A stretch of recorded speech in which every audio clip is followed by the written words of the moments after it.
This video is probably going to save you a couple $100. Hey guys, Cliff Olson, Doctor of Audiology and founder of Applied Hearing Solutions in Phoenix, Arizona, and in this video, I'm going to show you how you can use these adapters to get Auracast on your old TV. This way you can stream audio directly from your TV into your hearing aids. With Auracast now becoming more popular, a lot of hearing aid users are looking for ways to use this wireless technology with their hearing aids. Unfortunately, not a lot of public venues or consumer electronics are using Auracast yet. Now, just in case this is your first time hearing about Auracast, essentially it's a new form of broadcast audio made possible by Bluetooth LE audio. Bluetooth LE audio is the newest form of Bluetooth that uses the new LC3 codec. In addition to this Auracast broadcast audio feature, this new form of Bluetooth LEO also allows you to stream higher quality audio at lower bit rates, which saves battery life. Now, the intention of Auracast is twofold. Essentially, they want you to be able to use it in public venues like movie theaters, churches, museums, sports bars, and Broadway shows that have an Auracast transmitter, and this eventually will overtake the necessity of having a hearing loop installed for telecoils that were previously used inside of hearing aids. But it can also be used in other consumer electronic devices like television sets and smartphones. This way you can share audio with different individuals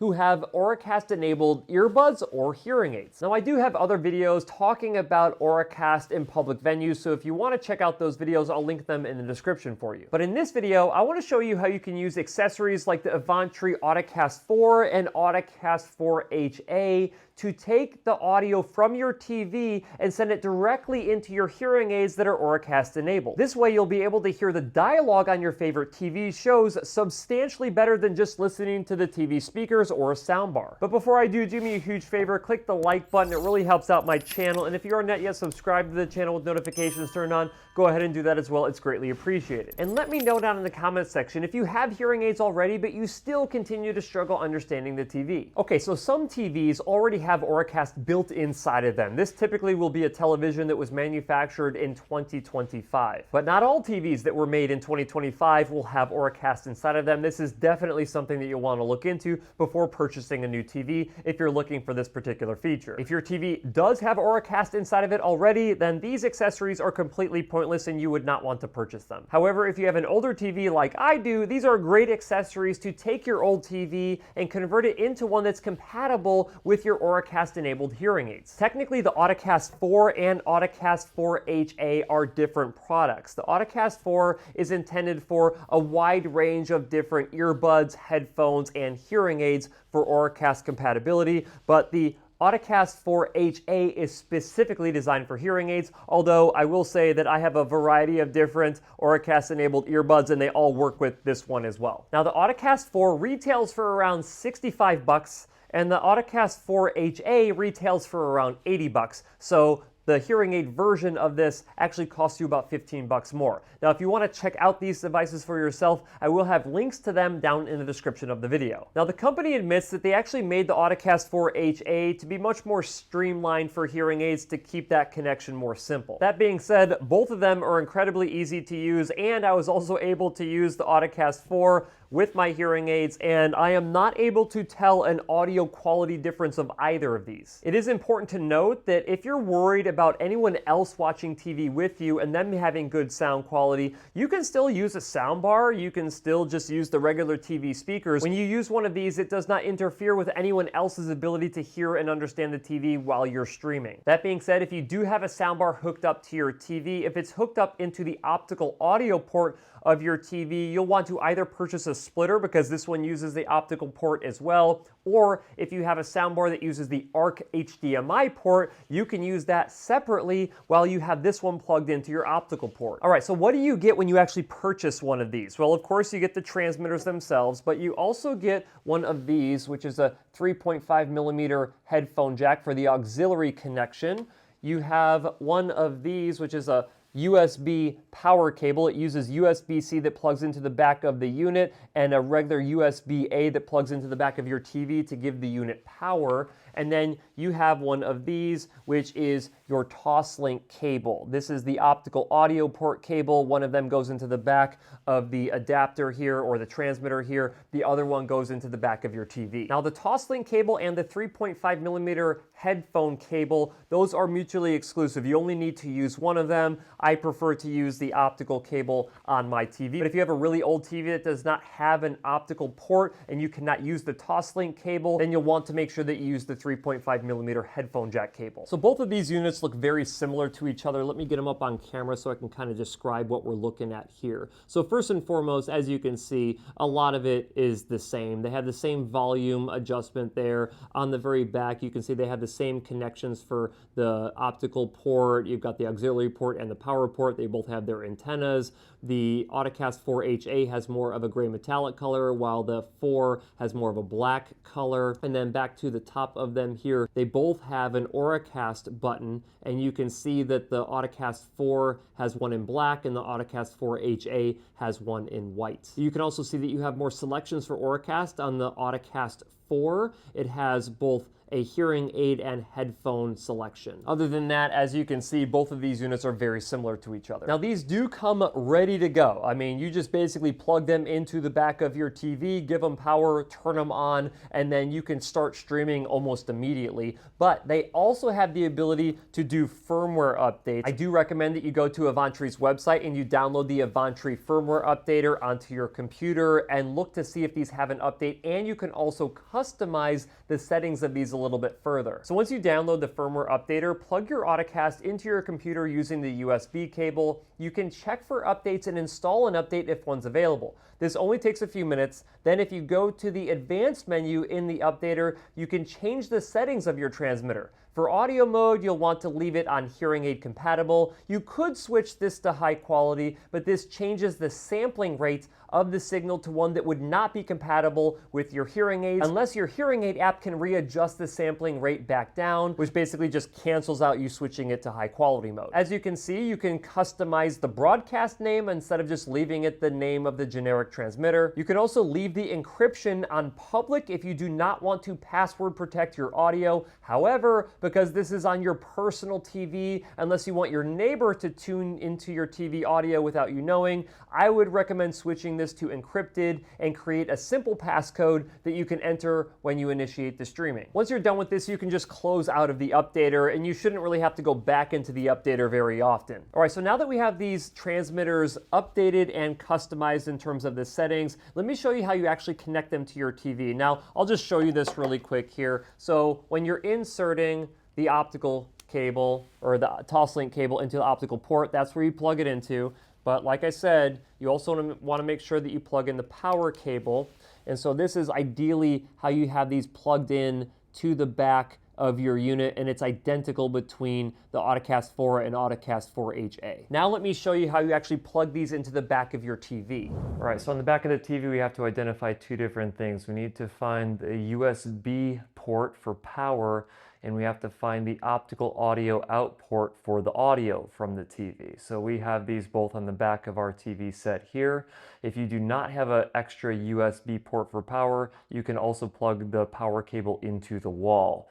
But we have them both on our TV, so the first thing I'm going to do is I'm going to take the USB-A end of the power cable here and plug that into the USB port there. And then we're going to take our TOSLINK cable here, and we're going to plug this in to the optical audio out port. There we go. So that is connected to the back of the TV successfully. And we're going to take our Avantree Audikast 4HA. We're going to identify the proper ports on the back of this. So we have our USB-C port for power and then our optical port for audio. So we're going to take that USB-C, plug it into there for power, and then we have our optical TOSLINK cable here plugging into the optical port with the proper orientation. There we go. And now this has power and signal, so he is ready to go. We just have to find a way to successfully control the cables and mount him to the back of the TV so he cannot be seen. Now to gain access to this Auracast signal with your hearing aids, you have to go into your hearing aid app. Now I actually have a pair of Starkey hearing aids here, but this is true for any hearing aid that you use that uses Auracast. So What we'll want to do is we'll go into the streaming options. I'm going to click on Auracast Broadcast, and then this is going to bring up whatever broadcasts are in my area. And I know it's hard for iPhones for this to focus on, but you can see there that I have the option to select that signal. So once I select that, it basically asks me to enter in my password here, and I believe my password was 1234.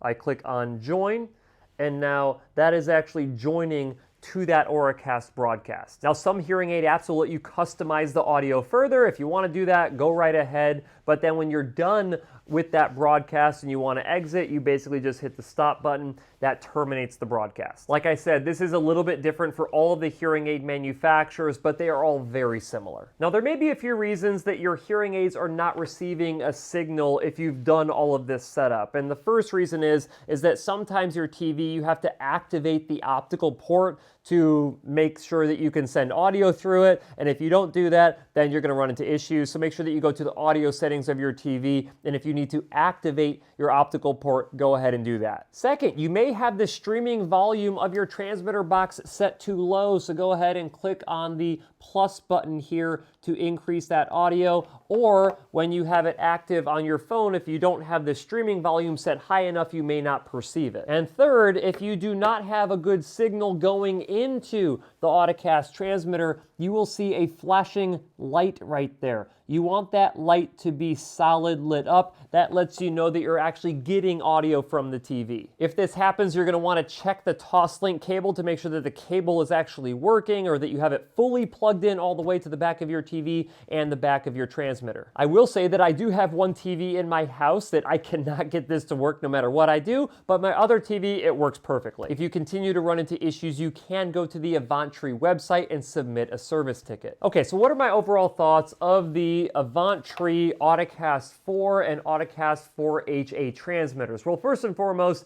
I really can't tell a difference between the two of them. So if you want to save yourself an additional 15 bucks, go right ahead and purchase the non-hearing aid version. Either way, both of these are significantly cheaper than any of the name brand hearing aids proprietary TV streamers. We're talking like several hundreds of dollars less than those, and based on my testing, I can't really tell a difference in audio quality between any of them. Now, I will say that the quality of the audio is heavily dependent on how your hearing aids are fit and programmed. For instance, if you're using an open rubber dome when you're streaming audio from your TV into your hearing aids and you're trying to watch like a music video on TV, the music is definitely going to sound flat. However, if you're using more of a closed dome or a custom ear mold, that is going to sound a million times better. On top of that, it depends on how your hearing aids are programmed. So you could wear a pair of custom ear molds on your hearing aids, but the streaming program is set up horribly by your hearing care professional, it's still going to sound like garbage. What does that mean? Well, you have to make sure that you have a hearing care professional who actually knows what they're doing when they're fitting and programming your hearing aids. And as you guys know, one of the best ways to find one of those providers is to go to my website, hearingup.com, and find a Hearing Up Network member in your area. Hearing Up members are committed to following comprehensive audiologic best practices to make sure that your hearing aids are fit and programmed perfectly for you. And this includes the streaming settings of your hearing aids that can be fully customized. So if you want to make sure that you hear your absolute best, make sure you go to hearingup.com and find a Hearing Up Network member in your area. Another thing that I really like about these is that the latency is very low, meaning there's no detectable difference between what you're hearing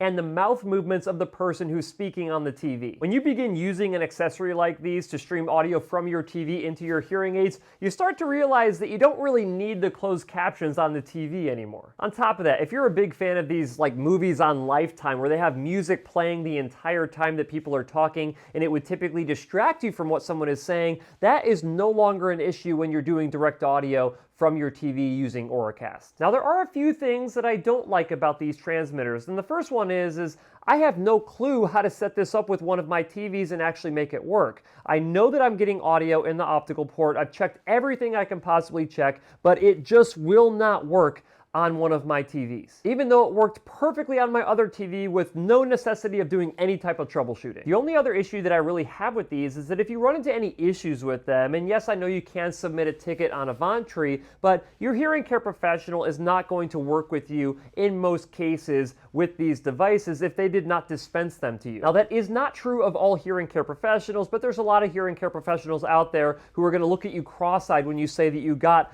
an Auracast transmitter for your TV. TV. Overall though, these are a terrific and easy way to get high quality Auracast audio directly from your TV into your hearing aids so you can hear the TV better than ever before. And I would highly recommend that you get one of these for yourself unless you're already in the market for a new TV. Just make sure that that new TV has Auracast compatibility, then you have absolutely no use for one of these accessories. But I want to hear from you. Are you as excited as I am to be able to use Auracast to stream audio from your TV into your ears? Let me know down in the comments section, and I'll see you in the next video.